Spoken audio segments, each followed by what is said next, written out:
The business is we receive product, we manufacture, and we distribute to local vendors. We have about 100 games on the floor, probably 100 kiosks on the floor. Everything's skill-based, so in your local convenience stores, gas stations, bars, restaurants, that's where these games go in. Everyone has fun playing them, and you have a chance to win some money.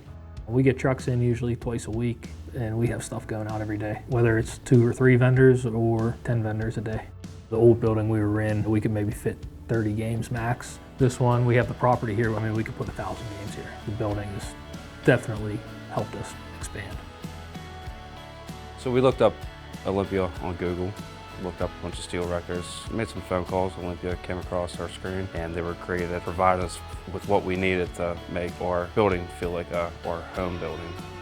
Working with Logan, it was a real pleasure working with him, and also Laura Wilson over at Olympia Steel. She was very nice to work with. Any questions I had, anytime, I could give her a call, send her an email, send her a text, whatever, any time of the day. Very nice working with them. Good response time.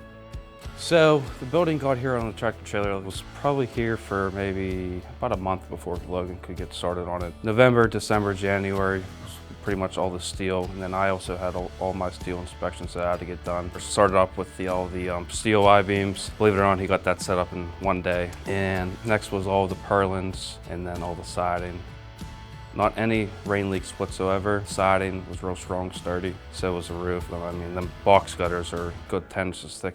I would recommend Olympia Steel. Just one thing is key is the communication. You need communication every job site to make it go smoothly, and they were the ones that got my communication just perfect. I call them up anytime, ask them. I'd recommend them to anybody out there. Just the quality of the steel, quality of the siding, everything was perfect. No wrong cuts, no wrong short pieces or missing bolts or missing nuts, stuff like that. Everything was there and everything was accounted for. 8 months that we had the building up, I couldn't believe it went up that fast. It couldn't have gone any better.